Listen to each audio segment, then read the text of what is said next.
A lot of rumors going around that Boogie is going to off himself.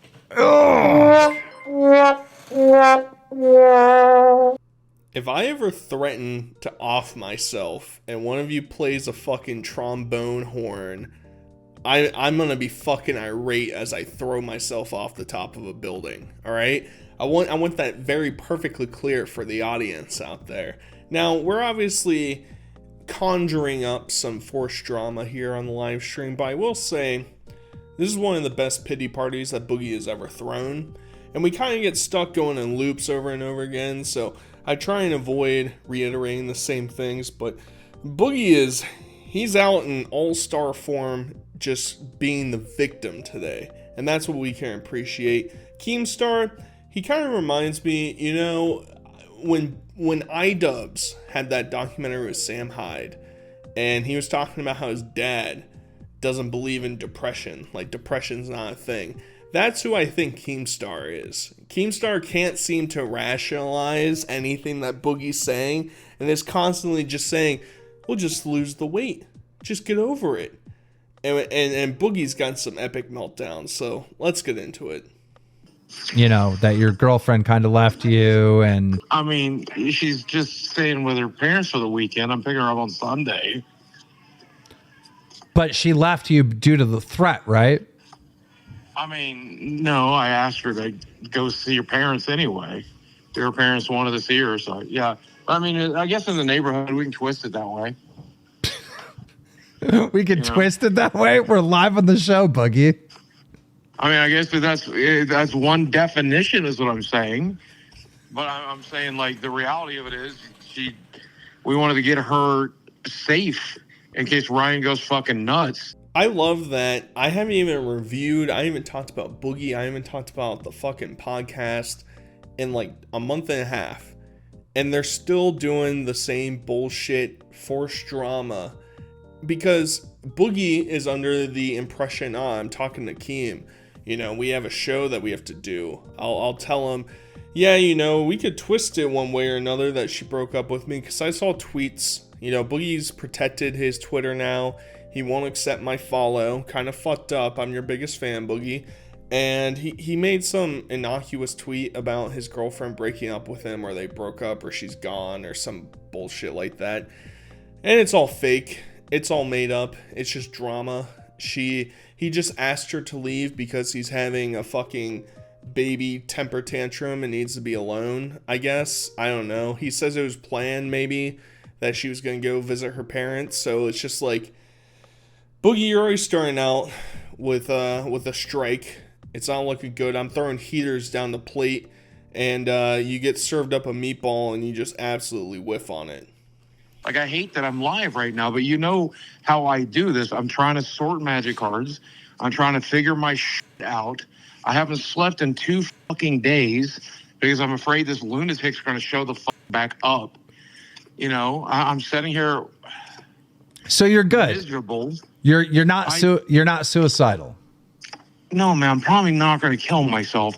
If I haven't done it yet, I'm probably not going to do it now. I'm more worried about a druggy, junkie motherfucker showing up in my front door to kill me. And this is the whole thing. If you were around in the OG COD days, you'll remember Keem and Blade hosted a panel when Wings said he was going to off himself. And White Boy 7th Street shows up and calls him out for being like a high school girl, you know, lying and saying that he's going to do something that we all know he's not actually going to do. Boogie can say, he's used up any sympathy that any person would ever have that is aware with his situation. Nobody's ever going to sit there and be like, man, Boogie said he's really sad. This might be it. No, it's not. Boogie loves the attention. Boogie's not going to remove that slight hit of dopamine he gets when somebody says, hey, Boogie, I'm looking out for you, brother. Now, I'm not advocating for Boogie to go off himself, obviously. I don't want that. You know, even as much as I have disdain for Boogie, that's not what I want at the end of the day. But stop crying like a little girl. You know, I know he's shaking his boots, he's shitting his diaper over the fact that the Shaman got released from prison, and he might just come back and I don't know. Boogie mentions a Molotov cocktail. Yeah, I'm sure that's what's going to happen, Boogie. You're going to get burned alive. You're going to get stuck onto a spigot in the backyard and just roasted. The most delicious pig we've ever had. I keep trying to explain to you why I can't mow my fucking lawn. I'm in the beginning stages of congestive heart failure. Okay? They have me on water pills now every single day because my heart can't pump my fucking blood anymore. This is what I fucking do. I live my entire life in a constant state of denial. I'm in a constant state of denial that I'm broke. I'm in a constant state of denial that I'm dying. I'm in a constant state of denial that the entire fucking world can't wait for me to fucking die. I can't tell you, before I privated my Twitter, how many motherfuckers are saying, I hope you die soon. I hope the cancer gets you soon. Hope it fucking happens today. I can't handle this shit anymore, dude. Yeah, I love Keem just laughing. This is his buddy. This is an employee, guys. Isn't this a safe work environment? This guy is pouring his heart out, and Keem's laughing at the idea that Boogie's just gonna jump in front of a bus. That's just the greatest idea that's ever crossed Keem's mind. He thinks that this is all giddy and cool. That's epic. I mean, what is there to expect? We've said it a million times with Boogie. If you let random anonymous people online get under your skin, why is he even on the platform, dude? And then like all three of them, Keemstar and Wings included, want to say they want to make the show and then get upset when they get criticized for shit or called out for stuff. And they're like, no, we have to moderate that. We have to remove that from chat. We can't be having that. It's so stupid. It's like you're opening yourself up for the criticism and you want to burrow in your hole. You can't make the cake and eat it too, buddy. I look like somebody is about to fucking pop. I'm a 50-year-old, 420-pound man. Boogie, I'm gonna be honest. You look good. Your complexion looks good. Because I try, man. I'm fucking trying. I started a new medicated shampoo to try to get this eczema off my fucking face. I can't even take my goddamn blood pressure. It's so high, this machine is erroring out. You better get used to this, because Boogie is just gonna... I have to use my blood pressure fucking meter nonstop. I have to check and see what it is every 5 seconds. And he'll go on some crazy tangents, screaming and wilding out, just completely disregarding the fact that he does have ultra high blood pressure, probably at the level that he should just be, I don't know, bedbound in a hospital. I don't know. That's what it seems like it should be at. But I love that he's saying I'm working on it after Keemstar says he doesn't even look that bad. You know, he's saying I'm working on it. I got eczema shampoo. Boogie. Let's clap it up for Boogie, guys. Come on. He's really figuring it out. His life is finally being transformed so that his head isn't as itchy as it normally is. That's most definitely what is up. That's very cool, Bookster. And you're not going to mention anything that you're trying to do to make your health any better. None of that's going to come into fruition ever in your life. Hundreds of dollars. That's a heart specialist and a blood specialist. I do know it's $78 a pop every time I wanted to drain my fucking blood, and I'm supposed to be doing that once a week, and I just don't do it because I can't afford to throw away $400 a month on that shit. Well, you're making it on Loco. Yes, that's going towards the mortgage, Dan. I have to pay my fucking mortgage. I have a $2,000 mortgage. I have a $500 health insurance bill. I have $500 a month in medications I have to pay for. You know it's serious when he's calling him Dan. All right, Daniel Keem, you better sit down and get ready. I have to spend $3,000 on my mortgage and medicine every month. I know, that's crazy. And allegedly, they're making around $2,000, maybe a little bit more, maybe a little bit less a month. So he's got his mortgage covered. I have no idea what he's making on his fucking channel. It can't be like anything, basically. He's getting, what, 20k views a video, roughly? Something like that. Some of them get a little bit more. I don't know what his RPM is, so who knows exactly what he's getting from there. But I would imagine it would at least cover the extra 1,000. Now he has other stuff that he has to take care of, maybe every once in a while. You know, he has to pay for electric and gas and water and internet, blah, blah, blah. I get it. So we're looking at $4,000 of mandatory expenses, plus probably, I don't know, he probably spends an extra $2,000 on food every month. That'd be my guess. So it's not looking good for him, to say the least. Now, could he cut these things back? Of course. Will he? Absolutely not. That's not in the picture. Boogie has to be the victim. He just can't come up with the money, man. Ah, jeez, dude. I need that money. I really do, but is $10 okay? I'm not going to ask him for money. If anything, I owe him money. Okay, so where is he going to live? Where is he going to live when you die? He gets the house. It's all in his name. My will is for him. He executes the will. He gets the house. He gets everything. So your roommate has literally no motive for you to stay alive. And yet he's making me stir fry right now. He's literally cooking a stir fry for dinner right now. And he's probably putting crack cocaine in the stir fry to make sure your heart explodes. He has no incentive to make you fucking live. Other than I'm his best friend and only family for the last 30 years. I would change your will. He has no money. Does he have I'm sure he has some savings left. Dude, it's just so fucking you're doing all this stuff. You're doing all this stuff for these people, and not one of them can give you $75 for copays. If they could, I'm certain that they would by now. So here's the whole thing about the roommate that I think Boogie will never acknowledge.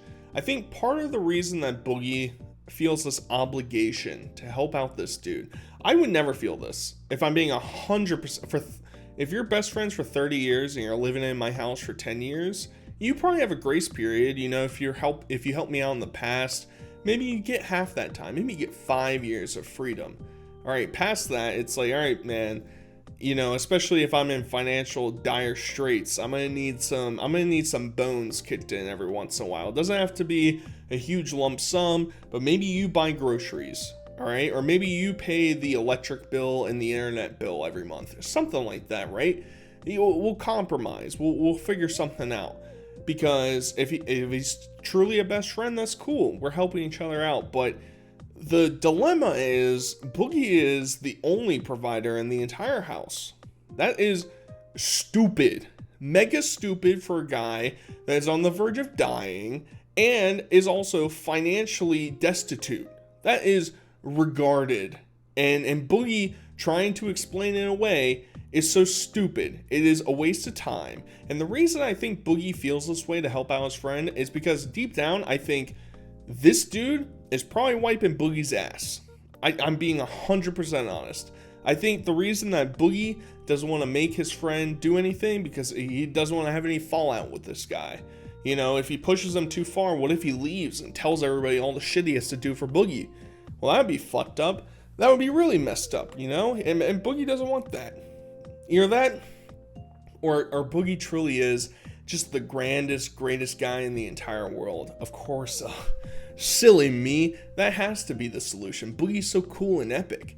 And just as a side note, Boogie, I don't think eating stir fry is going to make your heart rate go down anymore or make your health condition get any better, all right? I don't think consuming probably 3,000 milligrams of sodium is going to help you out, buddy. It's probably not even freshly made. It's not like you're chopping up the vegetables and you're getting some specialty soy sauce. It probably came from P.F. Chang's frozen bag and you're heating it up. So big ups to both of you. You had to been intaking fucking 4,000, 5,000 calories a day. A guy your size, if you go down to 2,000 calories a day like a normal person, you'd lose weight.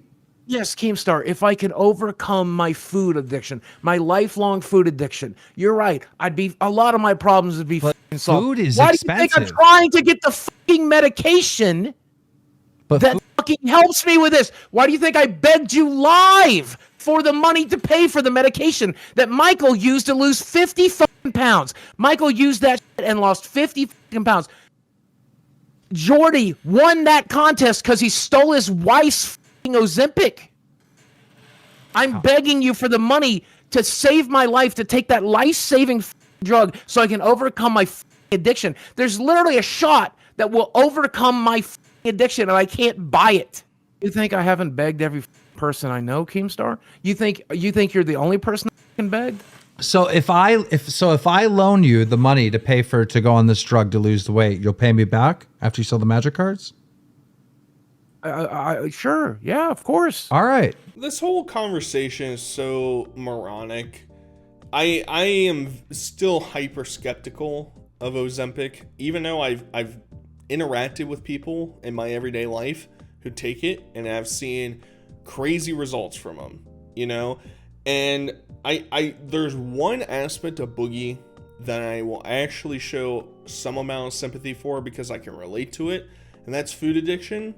And Keemstar not being able to understand why Boogie can't go from 5,000 calories a day to 2,000, it doesn't surprise me, but at the same time, it's because of his food addiction. And if you're sitting out there saying, oh my god, he just has to stop eating so much, it is so much harder than you actually think.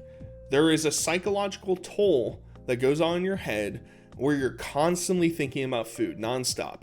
I mean, it goes on with me pretty frequently, where you're just sitting there and you're like, oh, let's go get ice cream. Let's go get candy. Now, you can build up some discipline related to it. It's not foolproof. Sometimes your desires come over you and you can't control yourself.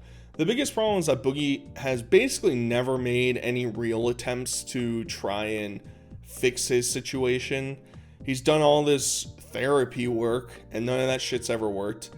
He's never really looked introspectively into trying fixing his health. He just kind of, well, that's just how it is. I'm just gonna fucking die this way because, that's just the shit cards I've been dealt. My entire life has been shit, therefore everything in the future is going to be shit. And that defeatist attitude has led him to where he is now. Low key, here's why I actually think should go down. I think Keem should work out some sort of contract with Boogie where he's like, all right, I'm gonna give you as a token of my gratitude for you being on the podcast and how much you contribute, and allegedly we're friends, who really knows about that, I will pay for Ozempic. Because I think nowadays it's not even like that crazily expensive. When it first came out, it was like insane. But like, Keem can afford it. But Keem has a stipulation in there where he says, I'm going to check in. You have to do something. You have to walk around the block once a day. And I'm going to check in on that every single month. And if I'm not seeing that, I'm cutting you off. All right? I mean, I think there's a solution that we can get out of this, but these two stubborn mules are never going to compromise on anything. No. He will never talk to you. He'll never be on the stream. He'll never be on social media. If you come film him, I'll beat the shit out of you if you fucking try. Turkey Tom came to this house. He wasn't allowed to film him. If he did, I told him he would throw your ass out. Same thing with Mike Klum. I said, if you film him, you're throwing the fuck out. I mean that to every single one of you. Y'all accidentally film that motherfucker, I will. I don't get it, because you have good credit. You have collateral, right? You have the house. Take a loan out. You know you have this money coming. Take a loan out. Get on the safe. Here's something else, and we left this out of the financial audit, and I've never told you guys this before. I've told this to Keemstar privately. The drugs they have me on, I sleep 12 to 16 hours a day. I can barely function as a fucking person anymore. Don't worry, guys. The victim mentality is coming back out. Why don't you just do more stuff? Why don't you get up in the morning and take a swift walk around your backyard? You know, that's a start. You know, when I first started losing weight, now I had ups and downs with losing weight. It took me way longer to actually achieve what I wanted to. But when I first started, my dad said, hey, you're lapping anybody that's sitting on their couch, right? That's the mentality you should have whenever you're doing anything. And Boogie wants to say, well, because I can't run a marathon, why should I even bother? Well, that's not how. Nobody just gets up off their couch and starts to run a marathon, all right? Doing a lap around your backyard 3 times a day, holy shit, that's a great start. And if you work on it, maybe you can do, I don't know, 6 laps a day. Maybe you can do 10 laps a day. Oh man, now you're walking down the street a month or 2 later. All right? Are you starting to see how these things compound? I mean, Boogie loves to talk about cryptocurrency and how he was going to be a gajillionaire, a billionaire. Well, the compound in money can be compound with your weight. I know it's a crazy analogy, but if Boogie just took his head out of his ass every once in a while, he might actually start to understand that. But no. You start to exercise, that's bad for you. It just won't work out. And then who takes care of the house? Well, I have to pay somebody else to do it. So I swear to God, if you ever say this shit to me again, Keemstar, I'm in danger sitting here. I'm in danger sitting here. I'm not allowed to do anything, Keemstar. My blood pressure's 200 over 130 right now, man. Okay. If I standing up, this could fucking kill me. This could fucking kill me. This is the most annoying, aggravating part of the entire video that we're going to go over right now. Because Boogie is going to say, well, I can't do anything. I literally can't do anything. I'm not allowed to do anything. Boogie, you were just in Cleveland. You just drove your ass up from Arkansas to Cleveland and you can't do shit? You do all these fucking fairy tale bullshit scripts with your girlfriend where you drive around doing shit. But no, I can't do anything. I can't do anything. Did you cut out parts where it was hurting the walk and maybe you're riding a scooter? Yeah, sure. You probably did do those things. But to pretend like you physically cannot do anything, then how the hell did you get to your desk? How did that happen? How did you ever get out of your bed? You're selling yourself short because you're a victim and you want to cry and complain. Oh, Keemstar, you better not say that shit. You better not. It's like, give me a fucking break. You're the softest teddy bear that's ever existed in the entire world. All right? You're not threatening anybody. Nobody's intimidated by you. Nobody thinks that you're some big tough guy. Everybody understands that you're a weak, frail little man who can't accomplish anything in his life. He's a failure and will proceed to be a failure because you have no interest in reforming yourself. I'm going to default on my mortgage at the end of April unless we find some fucking money. No, you're not. Because dude, you're making enough money to pay for the mortgage just on the show. What are you talking about? We're going to have fucking Charlie and Mudahar and everybody else shitting down my fucking throat for daring not wanting to fucking die and asking the people I entertained for 17 fucking years to help me. Calm down, Boogie. Calm down. They will eat me alive. Look at what fucking Charlie did last time. Look at what fucking Mudahar did last time. I'm not going through that again. I'm not going through that again. Go fuck yourselves. I will not go through that again. Stop. I will not go through that again. I almost put a bullet in my head over that. I am not doing that again. Okay, stop yelling. Dude, calm down. You can't do that. You can't yell and have outbursts like that. Yeah, it's our fault, guys. Come on. Because Mudahar and Critical want to come out and lambast Boogie because he's lying about a GoFundMe. Meanwhile, we still know Boogie. We still know when you made that video a year and a half ago about asking for money that you had $200,000 at that point. We still know that. All right, we're not stupid. We understand that you lost a lot of that because you didn't take the money out, but you still had that money at that point. And you've sold any goodwill you've ever had. So why in the world should anybody, you were a millionaire. And if you didn't fucking shoot yourself in the foot repeatedly, you would continue to have money. But no, you wanna siphon any last goodwill you have off the back of the fucking minimum wage McDonald's employees that watch you. Big ups. You left Twitter because you didn't want to see. Because I didn't sleep for 2 days. Mm-hmm. And you didn't want to see the tweets. It's bad for my mental health. And it's bad for your mental health. Yes. So my blood pressure when I got out of bed this morning was 200 over 130. There's a little bit. That's what I'm going to use to pay for next month. About $3,000. And I'm going to use it to pay all the bills next month. And then I'm done. And that's it. Once it's gone in April, it's gone. That's my life savings. Gone. I have no safety net anymore. Okay. I have no safety net. That was it. Listen to me. All you need is about 90 days. Because there's no point in living in my car and being skinnier. There's no point in that.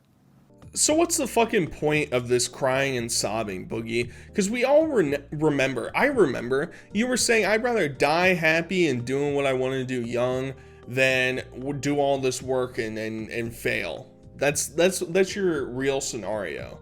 What a pathetic outlook on life. It's really sad. And yet, just 5 seconds ago, he was talking about that, well, I expect money from the people I gave entertainment to for 17 years. You shouldn't expect shit, buddy. You shouldn't expect shit, all right? You started YouTube at a time that was, oh, let's entertain people. And somehow that's morphed into your mind that, these people I'm entertaining, they should be forced to give me money because I entertained them with falling into a fucking pool 20 years ago. That's epic, Boogie. Maybe in those 20 years, you could have learned some new habits. Maybe you could have tried to reform your life. Maybe you could have tried to make yourself a better person. But that's just too many fucking bridges burned at that point. It's not way more like this is a 50-year-old He already did it man. once. He already did it once. I haven't won the lottery once. I've never won the fucking lottery. This fucking happened though. No outburst. Yeah, but- Calm down. Yeah, but see, here's the thing, though, man. Like you're worried about things that hadn't happened, and I know this is the pot calling the kettle black. But this dude isn't going to kill you. He's not Richard Ramirez. He's not going to do anything. Worst thing he's going to do is some vandalization. All right. We're the ones as content creators that chose to get up on stage for this talent show known as the internet. They So get to throw. If I knew now. Listen to me. Listen to me. Let me finish my point. They get to throw tomatoes at us. All right. They get to talk shit. They get to say bald Keemstar and Keemstar is the real lol cow and. And Keemstar's real personality is starting to show. In case you missed it on Twitter, Kiwi and some other people have been posting a picture of Dan Keem without his hat on to him. And they've gotten blocked because he's deep down. We all know that Keemstar actually is a locale. Everybody understands that. Anybody that watches this, he's one of the biggest locales on the entire show. It's really pathetic. And part of the reason why he continues to be that way is because he just doesn't acknowledge it. He doesn't lean into the fact that he actually is one. He wants to fight back as hard as he can, and it just keeps getting funnier and funnier as that time goes on. And Wing's trying to say that Boogie shouldn't be afraid of this guy is kind of dumb because there's already been an incident with him. But like, yeah, I don't think Boogie's house is going to get torched. I don't think he's going to get blown up with a landmine in the front yard. Keem, I don't know if you understand, but when you're a 410-pound man, when you exercise, your blood pressure goes up. Okay. When you exercise, your blood pressure goes up, and going up is bad right now. Well, let's sleep on all this. I know I've squandered this opportunity. I understand why the internet hates me. I hate me too. But I'm desperately trying to stay alive for you all. Boogie saying that is exactly why people hate him, and he doesn't understand why people hate him. That's why he constantly says that, I'm getting trolled over shit for asking for money for help. I just needed help. Why won't people help me? Well, you don't understand why people don't like you, then, fucking idiot. I think that's the vibe of this entire series, is that Boogie is a fucking idiot. Now, should he get some amount of sympathy? Maybe. If he showed that he was willing to do literally anything to fix himself, then maybe. But just fucking shooting up drugs into your body and hoping that something works out is not the avenue for me to care at all.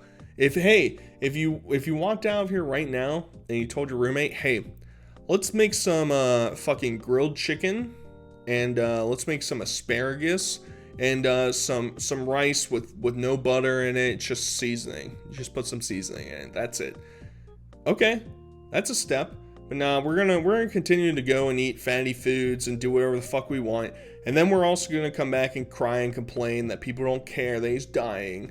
It's like, fucking pick a side of the fence that you want to ride on, buddy. Alright? Either you're happy that you're dying because your life was so miserable and I'm so sad, or you want to fix yourself and you try and actually do stuff. Don't try and play both sides because nobody's fucking falling for it.